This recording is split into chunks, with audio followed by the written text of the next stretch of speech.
Hello, my name is Austin Jones, and my presentation is on bringing back the draft. As the Vietnam War drew to a close, the United States of America ended conscription in 1973. Nixon was under the impression an all-volunteer force would ease tensions with the anti-war movement.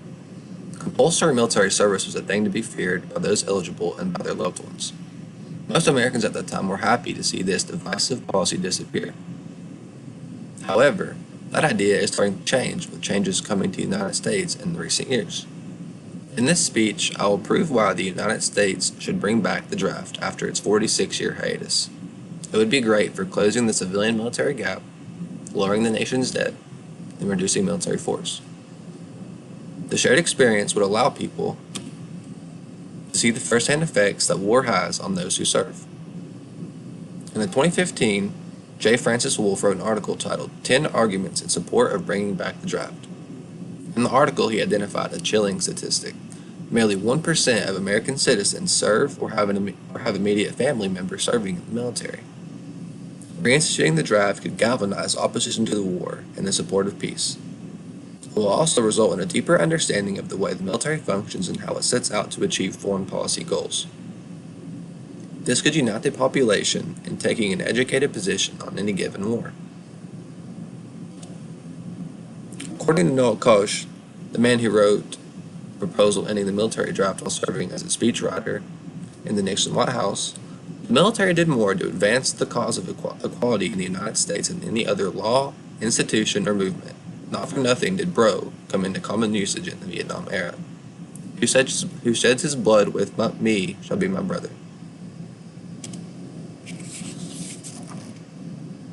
Now that I've discussed how the draft connects civilians with the military, let me move on to my next point, which is how the draft will lower the nation's debt.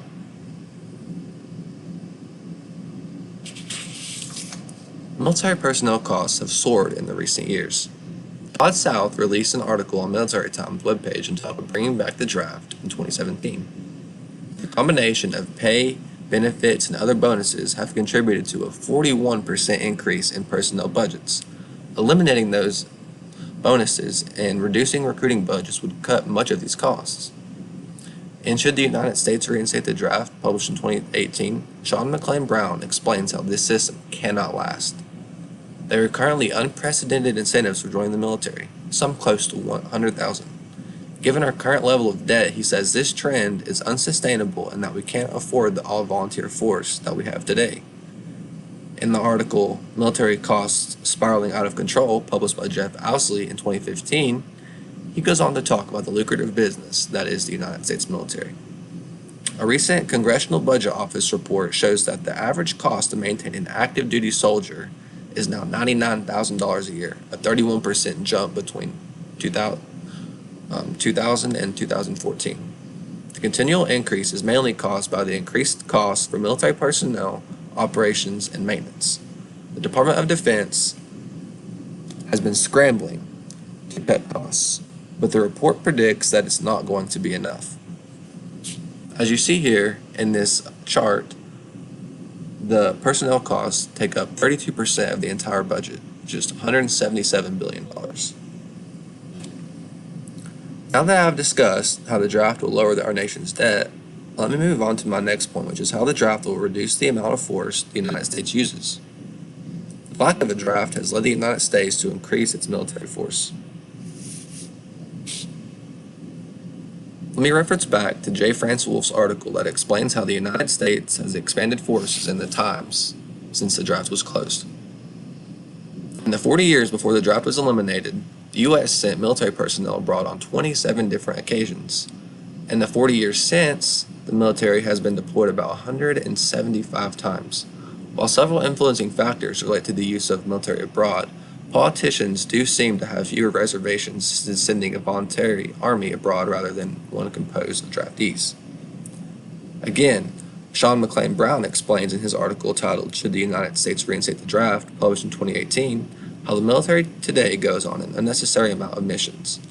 We are 17 years into the war on terror that's come with a $5.6 trillion and rising dollar price tag. Our military is currently engaged in an overwhelming number of overseas missions, including a growing number of natural disaster-related deployments.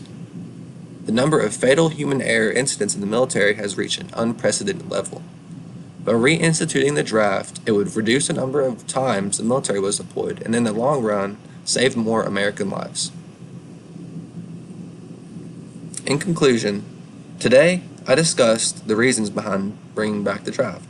The civilian-military gap will forever widen if we don't do something about it. It is very important that the gap grows smaller so that it continues to unite the population.